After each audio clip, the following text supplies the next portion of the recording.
الحمد لله الذي قال يريدون ليطفئوا نور الله بأفواههم والله متم نوره ولو كره الكافرون والصلاة والسلام على رسوله الذي أخبرنا لا تزال طائفة من أمتي يقاتلون على الحق أما بعد ستیزہ کار رہا ہے ازل سے تا امروز ستیزہ کار رہا ہے ازل سے تا امروز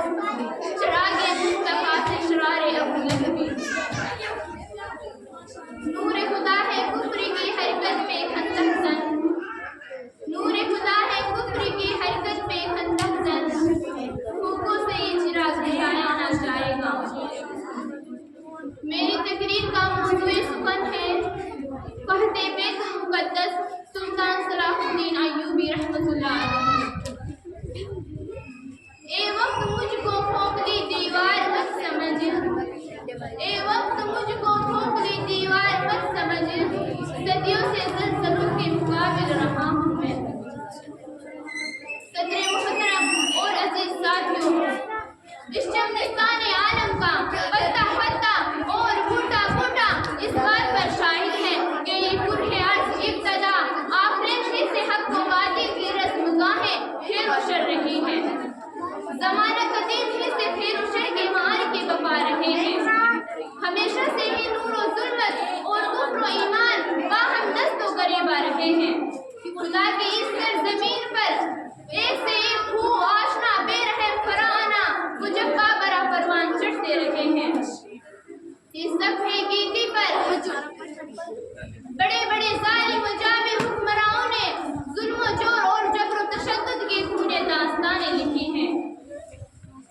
اور ان یاران باصفا اور شہیدان عشق و وفا نے مرتے دم تک اپنے محبوب سے کیے ہوئے وعدے کو پورا کیا جب جنات چمکتی ہوئی تلوار اور لہراتے ہوئے آگے بڑھا تو انہوں نے مسکرا کر نظر سے نظر ملائی اور پھر یہ کہتے ہوئے اپنی جان آخری کے سپرد کر دی مرد حق کے باطل سے ہرگز خوف کھا سکتا نہیں مرد حق کے باطل سے ہرگز خوف کھا سکتا نہیں سر کٹا سکتا ہے لیکن سر جھکا سکتا نہیں محترم حضرات خدا کی یہ سرزمین کسی بھی دور میں شہیدان عشق و وفا وارثان قلب و جگر سے خالی نہیں رہی ہے آج بھی کتنے وارثان باصفا و جرأ خوران وعدہ توحید ہے جو اس رسم کہن کی تجدید میں مصروف ہے اور ان میں سے کتنے ہیں جو جان شہادت اپنے ہونٹوں سے لگا چکے ہیں اور کتنے ہیں جو اس کی تمنا میں جی رہے ہیں حضرات وہی شیران اسلام و سرفروشان خیر العالم اور وعدہ توحید کے متوالوں میں سے پاسبان حرم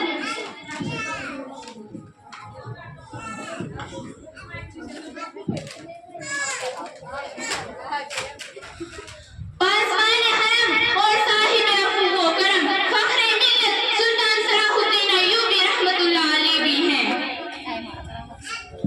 چنانچہ جب قبلہ اول پر علم اسلامی 90 سال سے اپنی خوفناک داستان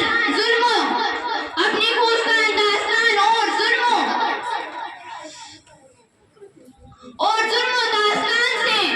عالم اسلام پر کفر و شرک کی گھنگور گھٹائیں چھا رہی تھی تو ایسے نازک وقت میں خداوند عظیم نے اپنے ایک ایسے عظیم پرستار کو حرم کی پاسبانی اور قبلہ اول کے لیے منتخب فرمایا جس کا قلب و جگر اسلام کی عظمت سے معمور تھا جس کا دل جذبے جہاد سے شرسار تھا جس کے چہرے پر عزم استقلال کی نورانی کرنیں جلوہ فکن تھی جس نے اپنی زندگی اسلام کی سربلندی اور اعلیٰ کلمت اللہ کے لیے وقف کر دی تھی اور اپنا تن من دھن اللہ کے لیے قربان کرنے کے لیے بے قرار تھا لیکن اسلام کا یہ عظیم مجاہد اللہ کا جلال بن کر آیا اے مسلمانوں تمہیں بھی انہیں شیران اسلام و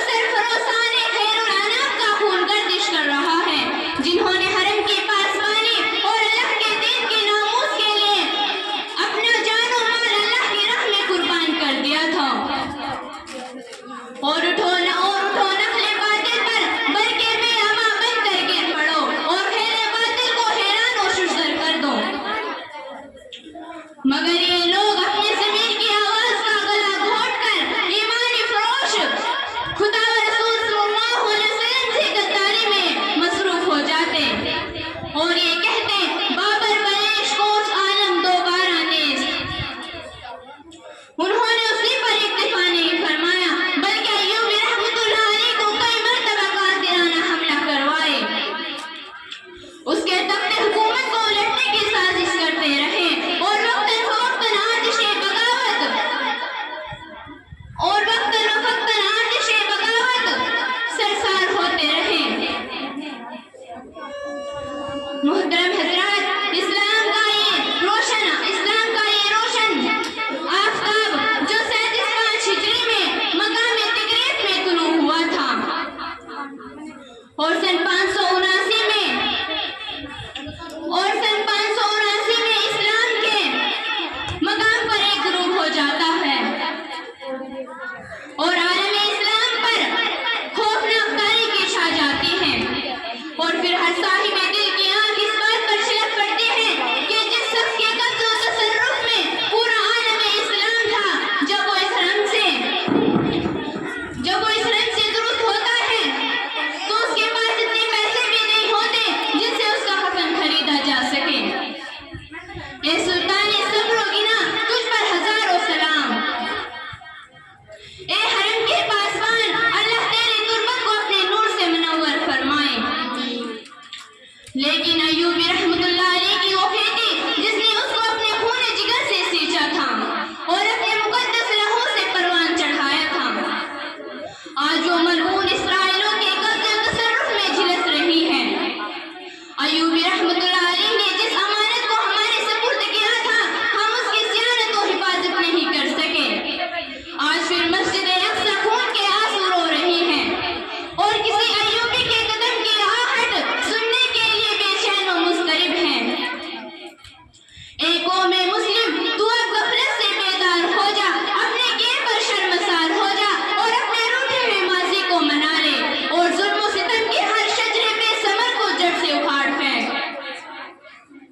اس چمنستان عالم خزاں کو اپنے عدل و انصاف اور صداقت و امانت دیانت کی روح پرور آشنا کر دیں. لہذا ایسے وقت میں ہمارے اوپر یہ فرض عائد ہوتا ہے کہ بیت المقدس کی آزادی و بازیابی کے لیے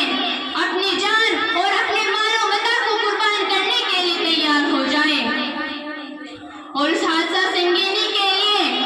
ہلاکت سے نئی نسلوں سے آگاہ کر دے تاکہ اندر